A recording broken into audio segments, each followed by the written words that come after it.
avons pu le voir ce matin sur les sujets de RSE, quelles que soient les clés d'entrée de chacun de nos experts, quelques lignes communes. La RSE vise l'intégration de préoccupations économiques, sociales, éthiques, environnementales dans les activités de l'entreprise. Tout le monde s'accorde à dire au final que c'est un voyage thématique qui est extrêmement large.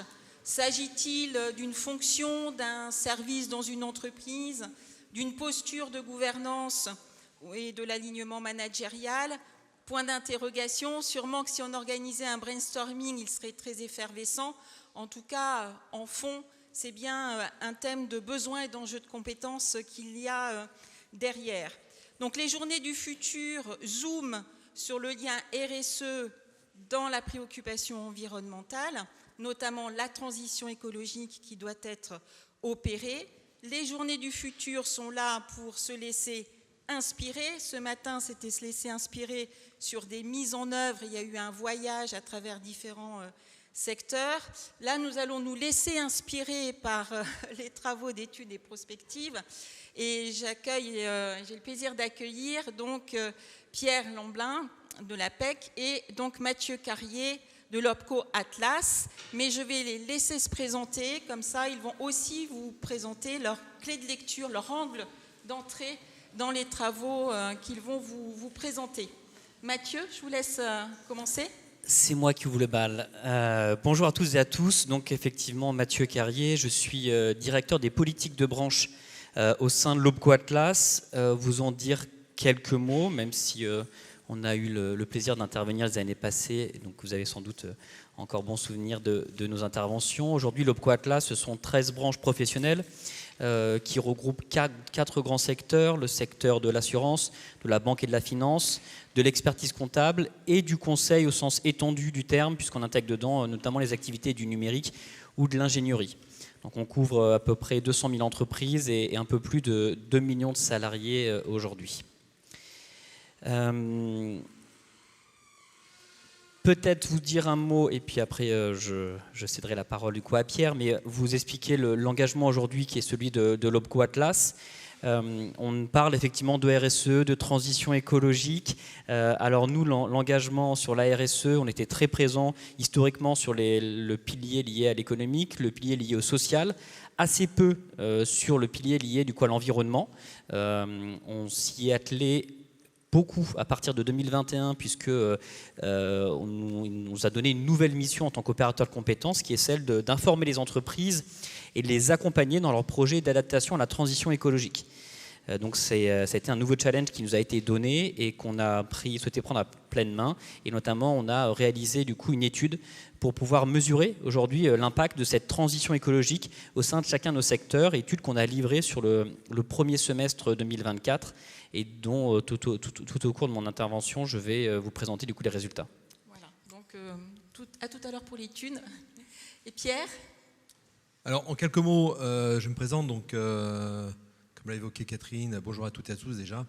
Et je suis le directeur donc, de la direction données et études, qui a pour mission donc, de décrypter les grandes tendances du marché de l'emploi des cadres au travers de sa mission d'observatoire, en appui des grandes missions, des grandes activités de l'APEC, qui sont d'accompagner les entreprises, de les aider à sécuriser leur recrutement de cadres, mais aussi de conseiller les jeunes diplômés qui arrivent sur le marché du travail, les cadres qui sont en poste dans leur projet de mobilité professionnelle, dans leur projet d'évolution professionnelle, mais aussi les cadres en recherche d'emploi, dans leur retour à l'emploi. Pour faire lien donc avec la transition écologique, bon, on a un engagement assez fort puisqu'on a mis en place un plan de transformation dans le cadre du 3e mandat de service public, au travers de 9 ambitions, dont une, c'est sur la transition écologique et de faire en sorte que l'APEC devienne un acteur de référence en la matière. Qu'est-ce que ça veut dire concrètement ?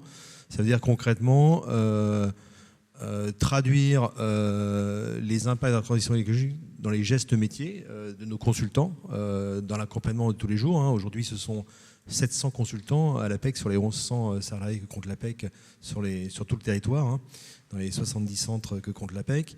Mais c'est aussi accompagner les entreprises. Donc on est en train d'élaborer une offre de service spécifiques et aussi toucher le public jeune, cadre, sur les sujets de transition écologique.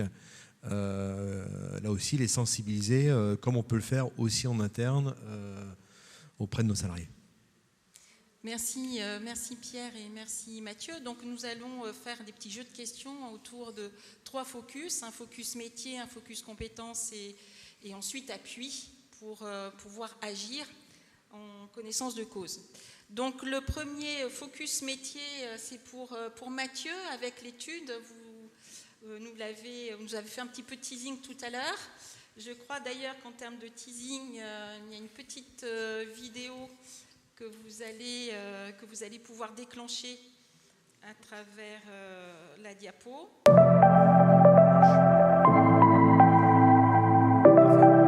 Quel est l'impact de la transition écologique pour les secteurs des services financiers et du conseil ?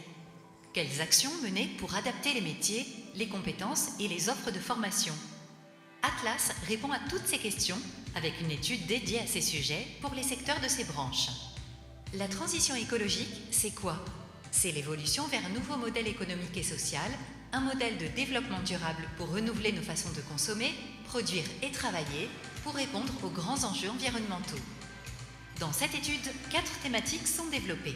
La première thématique, le climat, qui regroupe les facteurs intervenant sur le long terme, comme les événements météorologiques extrêmes de plus en plus fréquents ou l'augmentation des émissions de gaz à effet de serre, qui doivent être limitées. La deuxième thématique, l'énergie, avec ses enjeux sociétaux et économiques, comme la baisse de la consommation, l'usage des énergies fossiles ou encore le développement des énergies décarbonées en remplacement des énergies fossiles. La troisième thématique, la pollution, avec 2 enjeux majeurs, la réduction des déchets et le développement de l'économie circulaire. La quatrième thématique, la gestion des ressources et de la biodiversité, avec des enjeux sur les pratiques de consommation et les stratégies d'investissement. Question importante, quels sont les secteurs les plus fortement impactés par la transition écologique ? La transition écologique a un impact significatif sur les 13 branches professionnelles Atlas, avec environ 50% de salariés impactés et plus de 60 métiers impactés, tous secteurs confondus.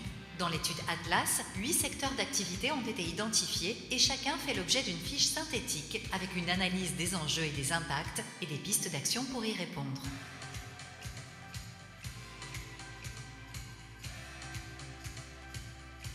L'étude identifie 20 pistes d'action réparties en 2 catégories. Des actions portant sur les formations et des actions axées sur le développement de coopération et de synergie. Citons un exemple parmi d'autres. Une coopération appui-conseil RSE transition écologique qui sera proposée par Atlas à partir de janvier 2025. Pour découvrir l'ensemble de l'étude ainsi que sa synthèse, rendez-vous sur le site opco-atlas.fr. Parfait, c'est bien la technologie, comme ça permet de m'éviter de tout synthétiser, mais quand même, je vous rassure, je vais revenir sur quelques éléments parce que c'est court, 3 minutes pour évoquer l'intégralité des conclusions qu'on a eues dans le cadre de notre étude.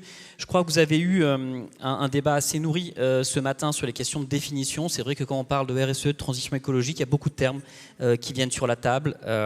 Donc effectivement, RSE, climat, biodiversité, ESG, énergie. C'est vrai qu'à travers l'étude, pour nous, c'était important de revenir un peu sur ces termes, les définir, de ne pas en être effrayé aussi. Ça fait partie des enjeux dans la sensibilisation qu'on mène auprès des salariés, des entreprises, parce que finalement, on identifie qu'à travers tous ces termes, il y a des réalités communes et partagées et qui s'appliquent en fonction des secteurs et des domaines dans lesquels on intervient. Ce qui est important à prendre en compte sur que ce soit la RSE, la transition écologique, et c'est le parti pris qu'on a eu sur l'étude, c'est qu'aujourd'hui, ce n'est pas un geste forcément militant à proprement parler. Alors on peut avoir des convictions du coup individuelles, mais nous ce qui nous intéresse à travers du coup cette action-là, c'est qu'aujourd'hui on voit qu'il y a une évolution qui est en train de se mettre en place dans les modèles économiques des entreprises et qu'aujourd'hui c'est une nécessité pour beaucoup de nos entreprises en fait de s'adapter, que ce soit de manière volontaire ou contrainte, parce qu'il en dépend du coup de leur avenir économique. Et c'est cette façon d'appréhender aussi la transition écologique dans les activités de l'entreprise qu'on a essayé de mettre en œuvre à travers l'étude. Sur l'étude qu'on a mise en œuvre, ça a été dit à travers la vidéo, donc on a scindé du coup toutes nos branches professionnelles en 8 secteurs, parce qu'on se rend compte que les mesures d'impact de la transition écologique est différent selon chaque secteur dans lequel on va rentrer. Donc après, je vous renverrai vers l'étude pour regarder sur le secteur qui vous intéresse le plus. Mais quand on regarde de manière un peu globale, le premier constat qu'on pose, j'indiquais que nous on a 2 millions de salariés couverts au sein de l'OPCO, on en a près de la moitié dont on estime que dans les 3 années à venir, ils vont être impactés significativement dans leur activité et que cela va nécessiter la mobilisation de nouvelles compétences. Est-ce que c'est perçu comme beaucoup, ces 50%? Oui, c'est au-delà de ce qu'on avait supposé et imaginé au démarrage de l'étude. Et on sent d'ores et déjà aussi une certaine prise de conscience. Je pense que ce soit du coup même vis-à-vis de nos politiques aujourd'hui ou même vis-à-vis des entreprises, je pense qu'il y a eu une vraie prise de conscience sur les dernières années sur la nécessité aujourd'hui d'investir le sujet, de le prendre en compte. La sensibilisation a très bien fonctionné. On est aujourd'hui sur une étape avec nos entreprises où c'est comment on peut maintenant passer à l'action de transformation finalement des métiers. On a compris aujourd'hui qu'il y avait une réalité qui était présente, que nos activités n'allaient plus forcément se faire de la même manière. La question c'est comment maintenant on accompagne cette transformation et dans quel sens on se dirige, quelle action on doit conduire. C'est vraiment l'enjeu. Agir, exactement. Donc on a aussi passé au crible un peu l'ensemble des référentiels identifiés sur les enjeux de la transition écologique et on a repéré 160 compétences aujourd'hui qui peuvent être intégrées dans les activités des entreprises mais aussi dans les référentiels de nos branches professionnelles par exemple. Quand on a conduit notre étude, je le disais, quand on parle de transition écologique, de RSE, on a beaucoup de termes. C'est parfois complexe de s'y repérer. Et le choix qu'on a fait, nous, c'est de passer l'analyse des activités au tamis de 3 enjeux, 3 angles. C'est dit dans l'étude, mais le premier enjeu, c'est la question du changement climatique qui est en cours. On résume d'ailleurs souvent la question de la transition écologique uniquement au changement climatique, mais ce n'est pas le seul volet. On a un deuxième aspect qui est très important également, qui est la question de l'énergie. Et on a un secteur chez nous qui est le secteur de l'ingénierie qui est très impliqué sur le sujet. On a un troisième angle d'analyse qu'on a intégré qui est la gestion de la pollution des déchets et auquel on associe l'économie circulaire. Et puis un quatrième volet sur lequel on intervient qui est la gestion des ressources et la biodiversité. Et ce qu'on a fait, c'est qu'on a analysé nos 8 secteurs avec des mesures d'impact sur chacun de ces angles de la transition écologique pour voir en quoi elles étaient impactées et quelle incidence ça pouvait avoir sur leurs activités.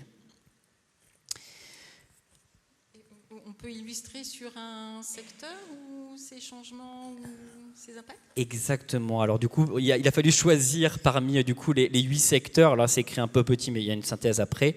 On va vous illustrer avec le secteur du numérique, qui est aujourd'hui un secteur sur lequel on a des enjeux qui sont importants parce que c'est un secteur qui connaît une croissance importante en termes de consommation d'énergie. Il y a une forte aujourd'hui implication sur la partie construction aussi des appareils, des outils sur lesquels nous on est plutôt sur des entreprises de services numériques, donc on peut moins agir, mais globalement on peut avoir des recommandations vis-à-vis des entreprises sur les politiques d'achat, ce qui est une logique assez transverse à tous nos secteurs professionnels, mais on a aussi des logiques qu'on souhaite pousser sur la façon de développer des services numériques en tenant compte de l'impact aujourd'hui de ce qui est du développement qui est fait pour avoir toute une logique de numérique responsable qui est en train de se mettre en œuvre. Et ça, c'est des éléments qui sont à intégrer dans les formations aujourd'hui du numérique, qui sont d'ores et déjà en partie intégrés, sur lesquels nous, on met fortement l'accent aussi sur la formation des métiers du numérique pour les salariés qui sont en poste. Et on sait qu'on a aussi un enjeu assez fort aujourd'hui autour de tout ce qui va relever des data centers. À titre d'exemple, on sait que l'IA aujourd'hui mobilise énormément de ressources. Moi, on travaille aussi sur la question du coût de l'IA. Il y a un chiffre qui m'a marqué, c'est quand OpenAI travaillait du coup sur ChatGPT, la version 3. Du coup, pour entraîner du coup l'IA, ils ont consommé du coup en énergie l'équivalent de la production d'un réacteur nucléaire sur un an. C'est astronomique et en même temps c'est ambivalent parce qu'aujourd'hui ces solutions comme l'IA peuvent être des réponses aux défis qu'on rencontre parce qu'elles peuvent aussi adapter au plus juste par exemple les besoins de consommation. Donc on a une relation aujourd'hui qui est un peu ambivalente sur le secteur du numérique avec 2 aspects majeurs. le développement d'un numérique dit responsable avec tout un mouvement autour de ce qu'on appelait le Green IT. Et puis l'IT for Green, à l'inverse, du coup, c'est comment le numérique peut devenir aussi une solution de la transition énergétique avec ces solutions pour adapter au mieux les ressources et contribuer à la réduction des émissions et des gaz à effet de serre. Vraiment, je vous invite, si vous avez l'opportunité, c'est d'aller, s'il y a un secteur en particulier qui vous intéresse, il y a des fiches synthétiques qui sont faites pour regarder un peu en détail sur l'impact de la transition écologique et la traduction opérationnelle qu'on en fait sur les activités. Et on va le voir également par la suite à titre d'illustration, mais on a essayé de traduire aussi ça sur les métiers. Et pour chaque secteur, on a essayé de lister les métiers qui allaient être principalement, qui vont être principalement impactés par la transition écologique. Donc, au niveau du numérique, de mémoire, on en a 8 aujourd'hui qui sont particulièrement concernés parce que, par exemple, l'architecte SI va devoir penser et reconsidérer aujourd'hui son travail de manière différente pour essayer de limiter du coup les ressources. Et donc, on a listé ces métiers-là avec en lecture sur le graphique. Plus vous êtes haut sur le graphique, plus c'est un métier d'expertise. Et plus vous êtes à gauche, plus vous pouvez vous concentrer uniquement sur les aspects liés à la transition écologique. Plus vous êtes à droite, plus il faut que vous articuliez cela avec d'autres éléments pour l'entreprise, notamment des enjeux, qu'on parlait de RSE, des enjeux économiques ou autres. Des enjeux croisés. Exactement. Voilà dans les grands enseignements, c'est plus du coup pour la date un descriptif de ce que vous allez pouvoir retrouver dans l'étude, l'analyse de chacun des secteurs, et puis après on reviendra un peu plus tard sur la question des compétences, je crois. Avant de passer la parole à Pierre, je crois que vous avez aussi un webinaire et une matinale, des matinales qui s'organisent sur cette thématique-là pour creuser, aller plus loin.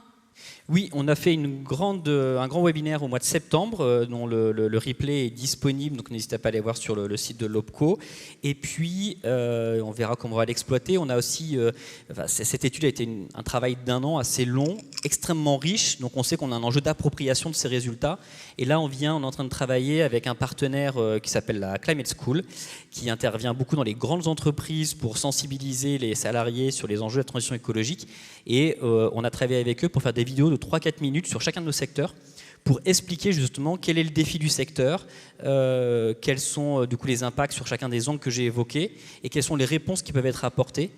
Et je pense que dans les prochaines semaines et les prochains mois, on pourra tout à fait également le mettre à disposition de manière assez large pour d'ailleurs les établissements qui le souhaiteraient. Donc là, ce sont des étapes de switch entre la sensibilisation et l'action. Tout à fait. Donc là, nous avons un point de vue sectoriel, d'un point de vue plus global, donc le propos de Pierre, où une de vos missions, c'est de décrypter le marché de l'emploi. Quel est votre regard sur les évolutions, métiers ? Voilà.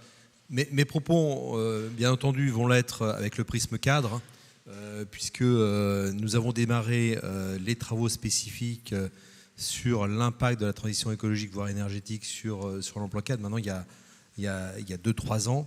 Et on a publié en septembre dernier la 3e édition de notre baromètre annuel sur la transition écologique et l'emploi cadre. Dit autrement, on cherche à décrypter les tendances du marché. Est-ce que la transition a eu un effet important, un impact important sur les besoins en compétences cadres? De quelle façon les métiers se transforment, quels sont les métiers également à fort impact environnemental. Certains emploient le terme métier vert, bon, moi je veux dire plutôt métier à fort impact environnemental, parce que là aussi il y a un problème de définition, comme l'a évoqué Mathieu, voilà, soyons précis.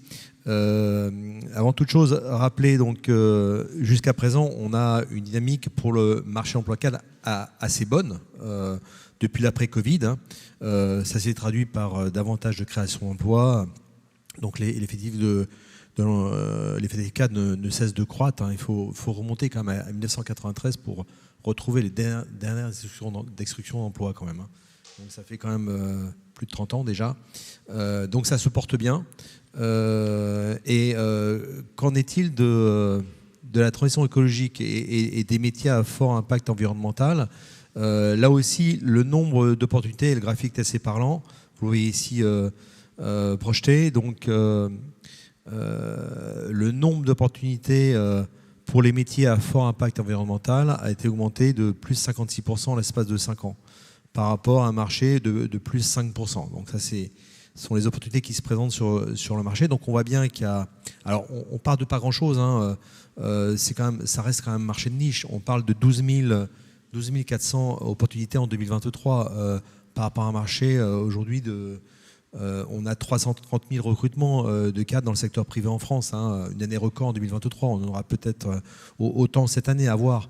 Voilà, donc ça reste un marché de niche pour ces 19 métiers, hein, je le rappelle, hein, les métiers à fort impact environnemental. On en a 19 tels que c'était catégorisé avec le ministère de la Transition écologique, principalement sur 3 domaines, je le rappelle, hein, tout ce qui est énergie, bien évidemment, mais aussi l'aménagement du territoire, du cadre de vie et de la biodiversité, et enfin tout ce qui est analyse, gestion, prévention des risques. Donc ces 19 métiers-là, donc on a cette évolution qui est très forte. Donc tout laisse penser que ça va continuer. Voilà. Alors ça s'est pas fait comme ça, claquer sur le bois. Bien sûr, c'est en lien avec le fort investissement consacré en entreprise. Hein. Là aussi, ça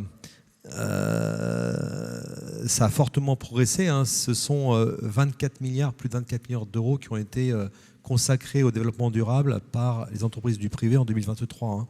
Hein. C'est 29% de l'investissement global dans le privé. C'était 6% il y a 5 ans. Donc ça montre bien les enjeux que pèse la transition écologique dans le privé.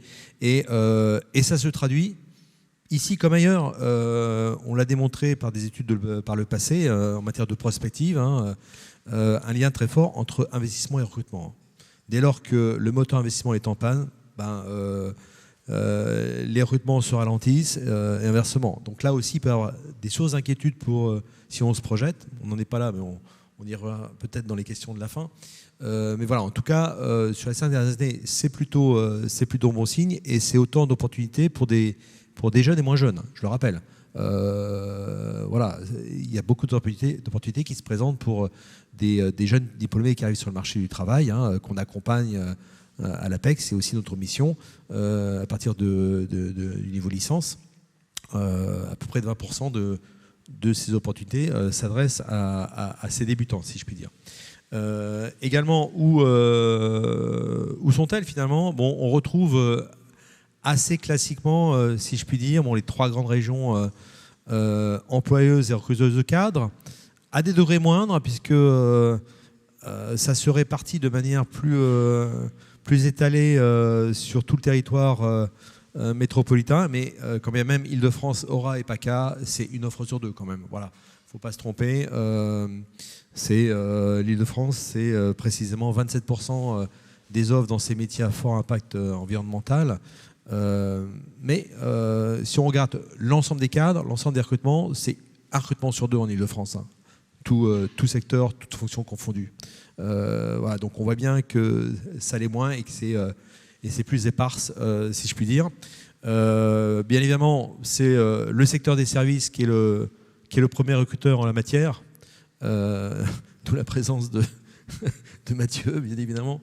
Voilà, avec des poids lourds que sont les activités à forte valeur ajoutée, que sont le numérique, l'ingénierie, mais aussi le conseil, j'en oublie certainement. Voilà.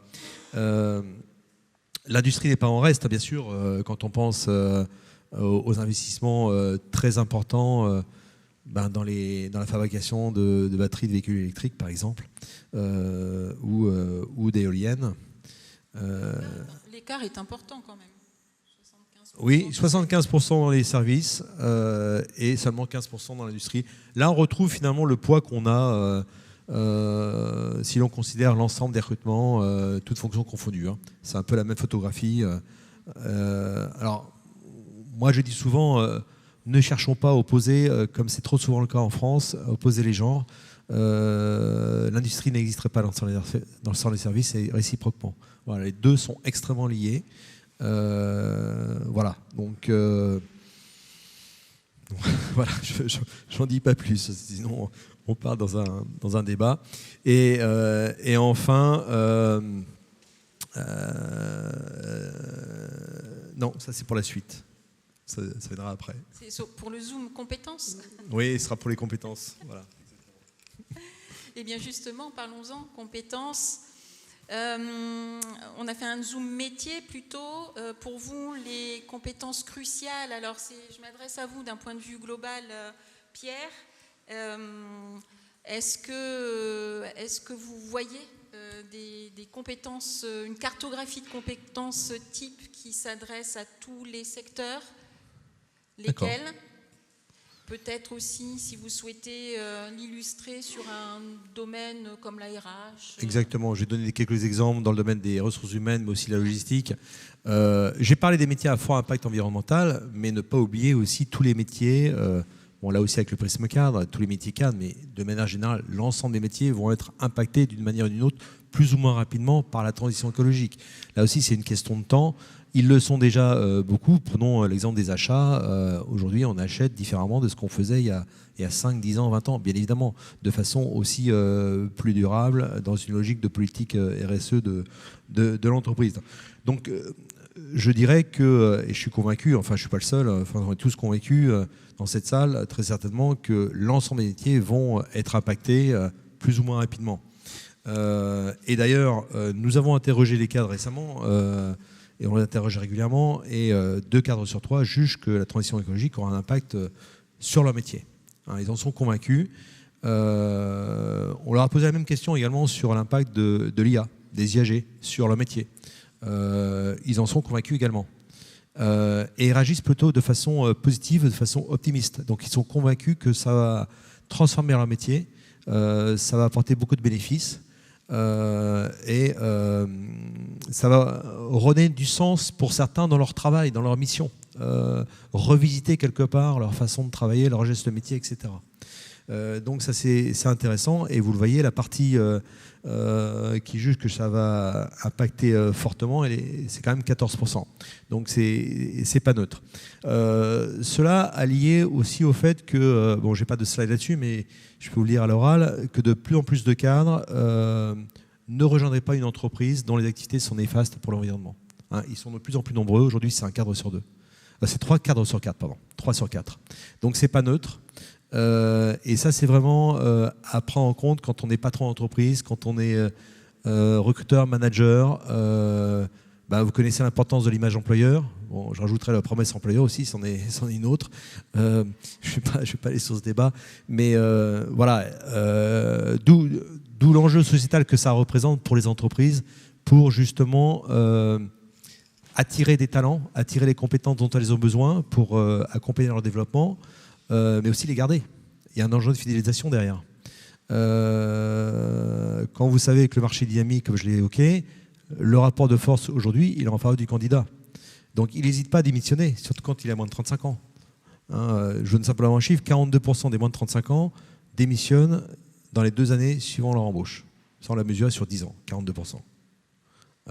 Les raisons, elles sont multiples, et notamment que ils peuvent découvrir que c'est plus en raccord avec leurs valeurs, et que les activités de l'entreprise ne correspondent pas à ce qu'ils attendaient. Voilà. Un petit focus sur le dernier travail, donc la dernière publication que j'ai évoquée de septembre, puisque, alors c'était pas celle de cette année, parce que celle de cette année, donc on a décliné par région l'impact justement de la transition sur le marché, sur les métiers à fort impact environnemental. Mais je fais référence à un travail de l'an dernier sur la transformation des métiers, ou le verdissement de ces métiers, dit autrement, les compétences qui sont recherchées, et on est allé regarder ce qui se faisait dans 13 familles de métiers, pour ne pas dire fonction. Je vais être complémentaire à ce qu'a dit Mathieu, mais je vais aller sur d'autres fonctions. Je vais aller sur la fonction RH, des ressources humaines déjà. Et de manière générale, les activités, elles se transforment sous l'effet de la transition, bien sûr, mais ça a été dit en préambule, sous l'effet, bien sûr, de l'évolution des réglementations énergétiques, environnementales. Et c'est aussi une nécessité qui s'impose de partout d'adopter une posture plus engagée dans dans la conduite du changement, mais aussi dans une posture plus éco-responsable, on va dire. Donc tout ce qu'on met dans la RSE, bien évidemment. Et il y a un rôle à jouer pour toutes les fonctions d'entreprise. Donc toutes les parties prenantes doivent mieux travailler ensemble sur cet enjeu fondamental. C'est pour ça qu'aussi on en a fait un enjeu de transformation, une ambition dans ce plan de transformation à l'APEC pour embarquer tout le monde, à commencer par l'interne, bien au-delà de ce qu'on peut faire en mesurant notre bilan carbone, mais en allant beaucoup plus loin sur des actions individuelles, mais aussi collectives, et aussi bien sûr pour nos clients. Je reviens à la fonction RH avec 4, je vais simplifier, et là j'ai ma slide qui s'affiche, 4 grandes missions et activités qui sont impactées.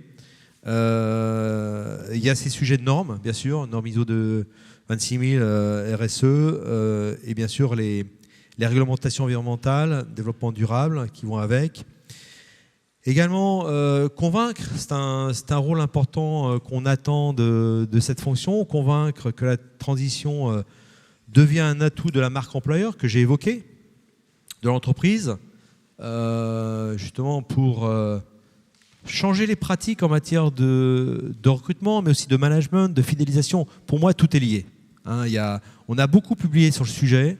Il y a un vrai changement de paradigme à adopter de la part des entreprises, de la part des managers, des recruteurs, des responsables RH sur ces changements de pratiques, pour mieux coller aux aspirations, aux attentes des cadres, des salariés. Ça, c'est un vrai enjeu et il faut l'entendre.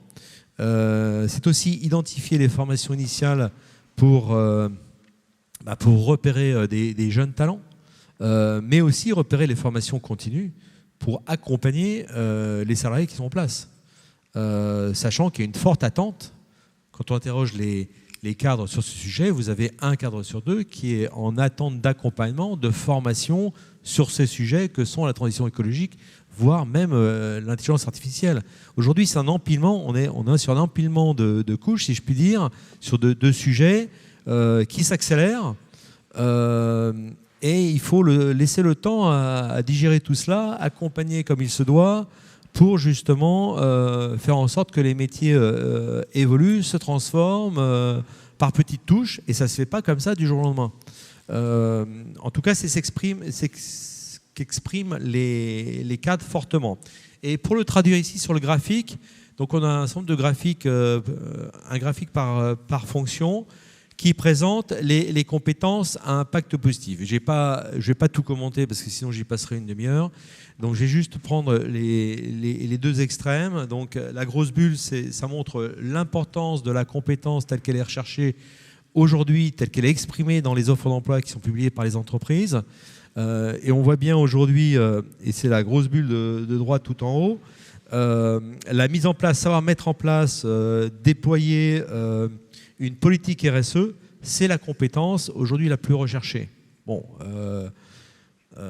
ça vous apprend peut-être rien, mais en tout cas c'est quantifié et ça montre en tout cas le positionnement par rapport aux autres compétences. Et en tout dernier sur la gauche, vous avez une compétence au niveau en ce qui concerne le bilan carbone. Alors dit autrement, ça ne concerne pas grand monde finalement. Il n'y a pas beaucoup d'attentes qui sont exprimées sur ce sujet-là, alors que bon, c'est aussi quand même un vrai sujet de mon point de vue. Voilà, je n'ai pas de graphique sur la fonction logistique, mais dans le même ordre de choses, donc, je vais citer trois missions qui sont fortement impactées. La première, c'est bien sûr suivre l'évolution des réglementations afférentes aux achats, au transport et à la gestion des stocks. Ça, c'est vraiment essentiel parce que ça évolue constamment. Et de quelle manière ça peut aussi impacter notre politique en matière d'acheminement au niveau de la durabilité, mais aussi au niveau du retour des produits, la façon dont on les recycle, s'il y a lieu, voilà, et maîtriser aussi tous les risques liés à tout cela. Voilà, quelques exemples pour illustrer La façon dont on a appréhendé la manière dont la transition écologique va impacter l'ensemble des métiers et aussi transformer les compétences. Ce n'est pas une transformation brutale, c'est partie de touche. En fait, c'est un peu comme de la peinture. La palette de compétences s'enrichit avec de nouvelles couleurs, dit autrement. Merci Pierre. Est-ce que l'on peut dire que c'est la part belle aux soft skills avec un pas de deux, compétences techniques et soft skills? Alors, il n'y a pas que des compétences comportementales ou soft skills. J'en ai pas trop parlé parce qu'on n'est pas sur des métiers très techniques. Si j'avais parlé des métiers de l'industrie ou de l'ingénierie, là, on a des compétences très techniques, très pointues qui sont attendues, bien évidemment, en complément de celles qu'on a déjà. Mais c'est un tout. Un pas de deux plutôt. Oui, bien sûr, tout à fait. Ce qu'il faut, c'est renforcer cette sensibilité que tous les acteurs internes et externes doivent avoir quand on parle de transition écologique. C'est l'ensemble des acteurs qui doivent tirer dans le même sens et être alignés sur ce sujet-là. Mathieu, votre regard, et puis ensuite je vous propose d'aller tout de suite des compétences aux modalités d'accompagnement pour rentrer dans l'action. Oui, tout à fait. Je rebondis sur ce que disait Pierre tout à l'heure, disant il ne faut pas opposer du coup industrie, construction et services. Pour nous, c'est d'autant plus vrai qu'on a dans nos secteurs, le secteur ingénierie, qui a pour secteur client l'industrie et la construction. Et ce qu'on observe parmi l'ensemble de nos secteurs, c'est que l'ingénierie est sans doute le plus en pointe aujourd'hui sur la question des activités et des compétences sur le sujet de la transition écologique. On a fait, à travers notre étude, une analyse un peu de l'ensemble de l'offre de formation, l'ensemble des référentiels de compétences. Et ce qu'on s'aperçoit, c'est qu'aujourd'hui, on est plutôt bien doté en termes de compétences techniques.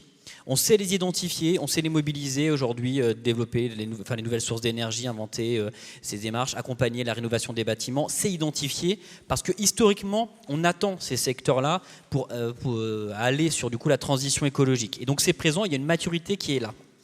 À côté de ça, sur ce qu'on a regardé, les compétences organisationnelles, les compétences comportementales, aujourd'hui, on a très peu de choses sur l'offre de formation et on a encore un peu du mal à dessiner du coup, les compétences sur le sujet.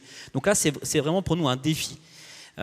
Pour nos autres secteurs, si je devais résumer quelques grands enjeux et qui sont globalement transverses, premier élément, c'est qu'on voit qu'on a un développement de tout ce qui va relever du coup du juridique autour des enjeux de la transition écologique et ça va nécessiter des compétences chez nous, que ce soit du coup dans le secteur de l'assurance, de la banque, l'expertise comptable.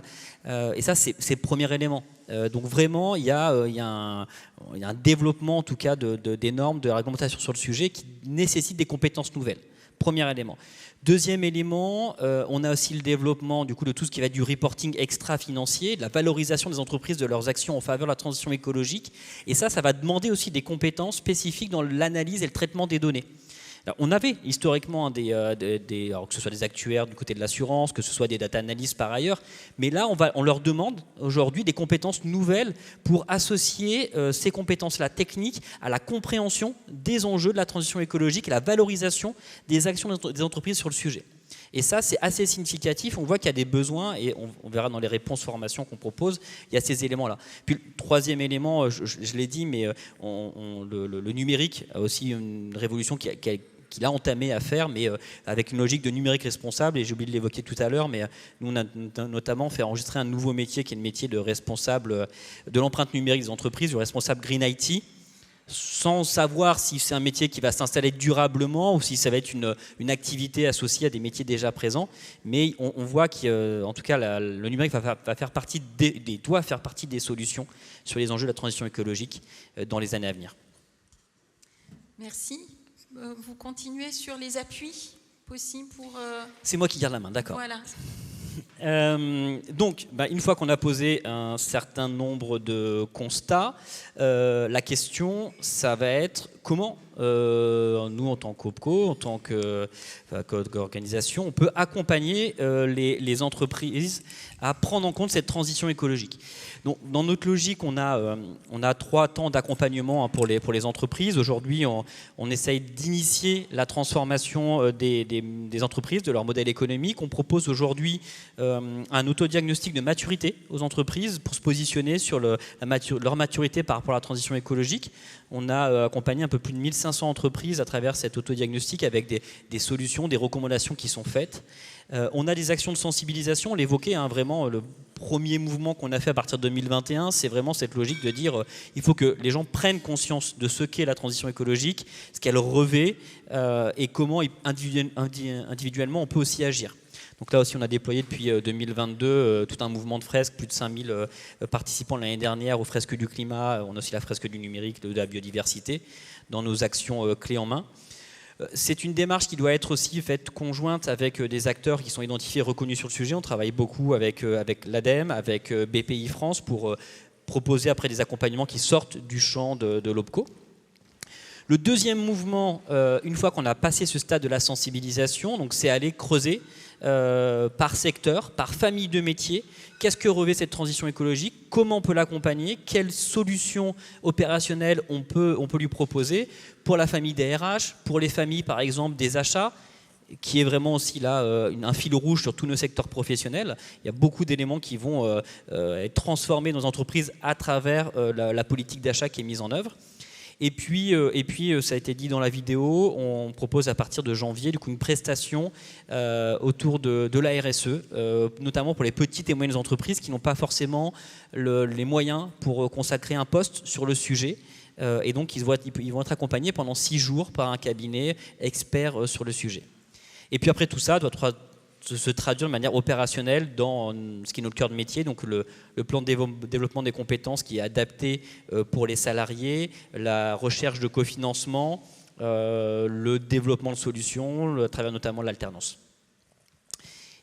Voilà, sur le volet formation, puisque là on est sur les modalités d'accompagner pour répondre aux besoins et enjeux de compétences, à un moment donné il y a le sujet formation. Quelles sont les recommandations qui ressortent de vos constats d'accompagnement et de l'étude? Tout à fait. Alors j'en ai dit quelques mots tout à l'heure, mais il y a 3 axes qui vont être centrales dans nos futurs achats de formation. Mais ça peut aussi être pris comme des recommandations dans la façon de faire évoluer aujourd'hui les certifications, les diplômes. On a tout un enjeu, ça a été dit tout à l'heure, autour de l'éco-conception, l'analyse du cycle de vie à différents niveaux. Et il faut que ce soit pris en compte, en particulier, je disais, dans le numérique. On va avoir une évolution de la data science pour avoir une spécificité sur l'aspect environnemental et donc spécialiser ces data scientists sur ces aspects-là. On a tout un volet sur l'analyse du risque, notamment pour pouvoir analyser les risques environnementaux pour toutes les politiques d'investissement. Il y a aussi des risques aujourd'hui qui existent, qui sont des risques réputationnels, ça a été dit, mais je lisais ce matin un exemple. La Barclays Bank était sur le point de perdre un gros contrat du côté des universités de Cambridge parce qu'elle soutenait des investissements dans les énergies dites brunes en soutenant du coup le développement du coup des industries pétrolières. Et aujourd'hui, il y a des industries comme Cambridge qui sont positionnées en disant s'il n'y a pas un changement significatif de ces banques dans leur politique d'investissement, nous changerons dans les prochaines années du coup nos contrats et nos marchés. Donc on voit qu'il y a un mouvement qui est en train de se mettre en place. Et après on verra sur les limites de ce mouvement tout à l'heure, mais qui doit être pris en compte aujourd'hui par les entreprises. Et pour ça, il faut qu'ils travaillent au mieux et de manière la plus fine possible leur analyse de risque à tous les niveaux, en objectivant aussi, ce que je disais tout à l'heure, la façon de travailler tout ce qui va être reporting extra-financier. Et puis, en corrélation, je le disais aussi tout à l'heure, c'est le développement de tout ce qui va être juridique et réglementaire pour ne pas se mettre à la faute et puis accompagner les entreprises dans la prise en compte de ces nouveaux éléments réglementaires. Donc ça, ce sont les actions sur lesquelles on va travailler dans les prochaines semaines et les prochains mois pour les mettre à disposition de nos entreprises. Et au-delà des propositions de formation, il y a des propositions d'actions de coopération ? Tout à fait. Et comme je le disais, on doit effectivement travailler sur le sujet de concert. On est voilà, on a un champ aujourd'hui qui est défini du côté de l'OPCO, qui s'est considérablement élargi, mais il faut être en capacité aussi à passer le relais dans certains aspects. On doit être en capacité d'essayer de mailler des réseaux pédagogiques sur la transition écologique en associant plusieurs acteurs, l'APEC demain, l'ADEME, BPI France, on l'évoquait. Il y a une logique d'intérêt général à construire ces démarches. À côté de ça, on réfléchit nous aussi à reconnaître l'implication des salariés sur le sujet, avec le possible développement d'une certification qui ne serait pas une certification technique, parce qu'on a vu que tout ce qui relève des compétences techniques était plutôt bien pourvu, mais plutôt une certification transverse en tant que créateur de changement en faveur de la transition écologique. Et donc on va lancer des travaux à partir du premier semestre de l'année prochaine. Et on pourrait y associer également d'autres acteurs. Et puis après, la poursuite de l'outillage mis à disposition des entreprises, et puis l'objectivation de cette transition écologique en travaillant sur les référentiels, en intégrant ces compétences de la transition écologique pour sortir du flou parfois qu'on a. On l'a vu sur les concepts, on l'a vu sur la façon de traduire ces transitions écologiques sur des compétences comportementales ou organisationnelles. Il faut qu'on arrive à le matérialiser dans nos descriptifs de compétences et des métiers. Merci Pierre. Alors l'offre de l'APEC est très large, mais de façon ciblée et rapidement sur le sujet de la transition écologique. Oui, rapidement, je rejoins ce qu'a dit Mathieu sur la nécessité de partager, je parle de l'ensemble des acteurs, tout ce qui est fait de part et d'autre, d'être complètement aligné. On est toujours plus fort dès qu'on est plusieurs, et ce dans l'intérêt général.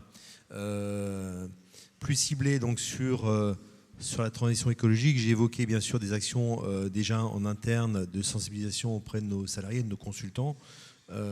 C'était nécessaire, on l'a vraiment déployé cette année. D'ailleurs, on en a fait un objectif lié à l'intéressement. Donc, vous voyez, c'est vraiment fondamental. Donc, c'est un module d'e-learning qui est adressé à l'ensemble des salariés. Et il y a des expérimentations qui ont commencé justement pour aussi toucher concrètement les publics cadres qu'on accompagne pour les sensibiliser sur des sujets de transformation des compétences, par exemple, ou de verdissement des métiers. Donc, nous-mêmes, l'APEC, on est un acteur du CEP, je l'ai évoqué, donc on est en train de réfléchir justement sur un CEP d'Iverdi. Voilà. C'est pas un CEP vert, parce que finalement, les métiers verts, il n'y en a pas tant que ça, mais c'est 19 métiers à fort impact environnemental sur les 450 métiers cadres que compte l'ensemble des fonctions.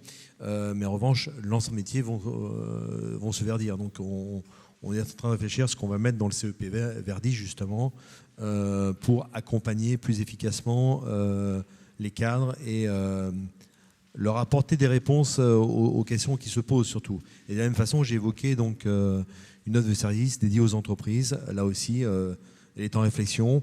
Comme piste, dont c'est notamment l'idée de labelliser nos offres, qui sont plus vertes que d'autres, voilà, les mettre en avant, parce qu'aujourd'hui c'est ce qui est recherché aussi, tout en étant jouant la transparence, pas plus que ça. Il ne s'agit pas de mettre en avant plus un tel qu'un tel, mais voilà, dire ce qu'il en est, tout simplement. Bien sûr, la dimension observatoire, elle est aussi omniprésente. Les études y contribuent. Améliorer la connaissance de l'ensemble des acteurs, y compris de nos clients. Et je pense notamment aux fiches métiers qui intègrent bien sûr les nouvelles compétences qui sont attendues. Je vous invite à les consulter, si ce n'est pas déjà fait, mais les 450 métiers qui sont en ligne sur le site apec.fr, et c'est l'information la plus consultée. C'est aussi bon nombre d'événements que l'APEC organise. Moi-même j'intervenais, c'était à Rouen, c'était une matinale sur l'élan vers l'industrie, vers VERT, avec un centre de table ronde. Dans la même veine, il y aura la même séquence à Lyon, donc le 10 et 11 décembre, et la même chose à Aix avec les Aqua Days le 11 décembre. Voilà, donc il y a un certain nombre d'événements dans lesquels l'APEC est vraiment partie prenante, et l'APEC a vraiment l'ambition de marquer le coup, si je puis dire, avec des événements qu'on a réalisé sur 2 autres sujets qui, pour nous, ont une importance fondamentale, qui étaient les seniors en 2023, le sujet inégalité femmes-hommes, donc les sujets argent, carrière, mais aussi sexisme en entreprise, qui existe malheureusement trop fortement en France, chez les cadres, et le sujet, bien sûr, transition écologique, sur lequel on reviendra en 2025, un certain nombre de rencontres, et aussi un événement national à l'automne 2025. Donc c'est vraiment notre ambition d'être plus présent, apporter davantage de réponses, et aussi s'appuyer sur nos partenaires. Parce qu'on ne prétend pas tout savoir. On n'est pas l'expert avec un E majuscule du sujet. Il y en a beaucoup, et on travaille. Par exemple, on a travaillé avec le ministère de la Transition écologique quand on a développé l'outil, on l'a appelé l'outil de GPS formation verte. Pour l'instant, c'est un autre code, si je veux dire. En fait, on a rassemblé au sein du même outil l'ensemble des formations concernant tout ce qui est en transition écologique, développement durable. Voilà, donc formation initiale continue. Parce qu'aujourd'hui, il y en a beaucoup. Il y en a 1600 en France, sauf erreur. Donc c'est un peu un parcours du combattant pour s'y retrouver. On va le partager avec nos partenaires. Bon, il y a une réunion de travail qui est prévue. Hein. C'est pas... L'objectif, c'est pas de le garder pour soi, mais vraiment de le partager dans l'intérêt commun et que ce soit utile pour tous, à commencer par vous. Merci Pierre. L'heure est au propos conclusif. Donc première question, quels sont les freins au développement, à la mise en œuvre de la transition écologique? Et ce qui me vient à l'esprit, c'est que les entreprises aujourd'hui ont plein de transitions à piloter. Transition digitale, démographique, écologique. Est-ce que ça n'en est pas un? Donc, je ne sais pas lequel des deux a envie de rebondir à cette interrogation. C'est un risque. D'ailleurs, on l'observe déjà. On avait un mouvement extrêmement favorable sur la question de la transition écologique il y a 2 ans, qui a été un peu freiné entre guillemets parce qu'entre-temps est apparu le phénomène de l'IA générative avec notamment ChatGPT, mais pas que. Et on voit que ça a occupé grandement et à juste titre les préoccupations du coup des entreprises. Et c'est difficile pour les entreprises effectivement de conjuguer ces transitions qui sont multiples. Mais c'est indispensable de pouvoir les embarquer de front. Je pense que, en tout cas pour les entreprises de notre périmètre côté OPCO Atlas, ces 2 transitions vont considérablement modifier les conditions des activités de nos entreprises et il est nécessaire de les prendre en compte. Après, les limites qu'on peut rencontrer aujourd'hui, c'est qu'on est sur une logique de transformation. Et donc si on est sur une logique de transformation de l'entreprise, ça doit être porté et mobilisé au niveau de la direction générale. Les freins qu'on peut rencontrer et qu'on a pu observer, c'est quand on identifie le sujet et qu'on va s'en débarrasser, entre guillemets, en confiant ça à quelqu'un et en l'isolant finalement dans la démarche. Non, aujourd'hui on le sait. Ce qui fonctionne, c'est vraiment de réinterroger aujourd'hui le modèle presque économique de l'entreprise, et c'est l'intégralité des collaborateurs qui sont concernés, et aujourd'hui ça doit être porté par la direction générale. C'est à ces seules conditions aujourd'hui où on a des vrais facteurs de réussite dans le pilotage et la mise en œuvre de la transition écologique dans les entreprises. Pierre, votre point de vue? Je rejoins complètement ce qu'a dit Mathieu. Pour être complémentaire, il y a plusieurs facteurs qui peuvent jouer. Surtout dans le contexte actuel, avec une conjoncture incertaine, une conjoncture économique, vous entendez comme moi, donc le nombre de faillites a explosé, on entend des plans sociaux ici ou là, donc il y a quand même des incertitudes qui pèsent, et notamment sur l'investissement. C'est l'ère de la guerre, et là, il y a un facteur taille d'entreprise. Les petites ne sont pas logées à la même enseigne que les grandes. Faute de moyens, ce sujet pourrait passer un peu à la trappe ou être moins prioritaire, jugé moins prioritaire par les dirigeants, leurs équipes, dans les prochains mois. Ce serait dommage parce que le mouvement est lancé, il y a une prise de conscience, encore faut-il que ça se poursuive. Sinon ça va se ralentir et ça va mettre beaucoup plus de temps. On l'a bien vu sur d'autres sujets. J'ai évoqué tout à l'heure le sujet des inégalités entre les femmes et les hommes. On a eu la mise en place de l'index égalité professionnelle, très bonne chose. J'adhère complètement, mais ce n'est pas suffisant. Parce qu'on voit bien aujourd'hui que les entreprises se contentent de se mettre en conformité avec la loi.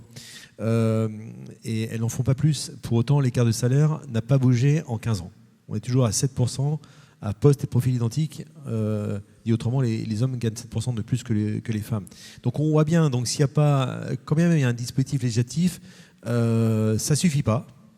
La conjoncture peut être un risque, peut freiner ce mouvement-là. Il y a des entreprises qui seront moins bien loties que d'autres, des secteurs d'activité qui seront plus impactés que d'autres, là aussi. Donc il y a un facteur taille, il y a un facteur activité qui peut jouer. Voilà, mais je reste quand même religieusement optimiste parce que il y a une forte poussée côté salarié, côté cadre en tout cas. C'est ce qu'ils nous disent les cadres. Donc ils veulent que ça bouge, que ça change, que ça évolue. Donc après c'est aux dirigeants, et je rejoins complètement Mathieu, faut que ça parte du haut aux directions d'être les premiers exemplaires. Merci à vous deux. Le temps est aux questions de l'Assemblée. Oui. Le micro arrive à vous. Merci, c'est une question très brève et technique. C'est sur le diagramme des compétences professionnelles à impact environnemental positif les plus recherchées par les entreprises. Est-ce que les axes des abscisses et des ordonnées ont une signification particulière ? Oui, en fait, l'ordonnée, c'est l'importance de la bulle. Je ne sais pas si vous... L'importance de la bulle était représentée par le volume de la bulle, non ? Voilà, le volume de la bulle. Et puis, en abscisse, on a représenté le niveau d'importance ou de criticité de la compétence, si je puis dire. Plus l'impact est fort, plus elles sont sur la droite, et plus l'impact est faible, c'est sur la gauche. Voilà. Donc le bilan carbone n'a pas d'impact ? Le bilan carbone est bon dernier, malheureusement. C'est ça. Et l'étude de l'ADEME de l'APEC est disponible sur le site ? Alors, il y a le flash code sur la présentation. Ça, c'est la dernière publication, tout à fait. Mais sinon, vous pourrez retrouver les 3 éditions du baromètre Transition écologique emploi cadre sur le site corporate.apec.fr. D'accord. Voilà. Ça, c'est le site qui est plus institutionnel, où vous avez l'ensemble des études. On en publie pas mal sur cette fin d'année, notamment une sur l'alternance. Je vous invite à y aller. L'importance de l'alternance en supérieur et son rôle qu'elle joue dans la mixité sociale, voilà, dans un contexte de débat assez important sur les aides financières, vous le savez. Donc toutes ces études-là sont sur le site corporate.apec.fr et déclinées d'une façon plus opérationnelle sur le site apec.fr pour les candidats et pour les recruteurs. Une autre question ? Non, je ne vois pas de manifestation. Est-ce que vous avez envie de poser une question ? Moi, j'avais une question pour Pierre, mais il y a répondu en partie. Mais je voudrais bien qu'on revienne dessus. C'est nous, du côté de l'Obco-Atlas, on a les entreprises en direct. On voit les freins, les intérêts aujourd'hui aller sur la transition écologique. On a un questionnement, c'est est-ce qu'aujourd'hui, l'engagement d'une entreprise est un facteur réel d'attractivité du coup pour les cadres ? Je l'ai évoqué à plusieurs reprises. Il y a un sujet fort d'attractivité. C'est pas pour rien que les grandes entreprises travaillent là-dessus, sur les badges employeurs, et tout compte aujourd'hui. Donc on voit bien l'importance des réseaux sociaux aujourd'hui. Donc en point positif comme en facteur négatif. J'ai évoqué tout ce qui est néfaste pour l'environnement en termes d'activité. Donc ça peut jouer à contrario pour attirer des talents. Même si on a les meilleurs profits du monde, je ne vais pas citer le nom de l'entreprise, voilà, mais vous avez deviné. Donc voilà, bien sûr, le niveau d'engagement a un impact, bien évidemment.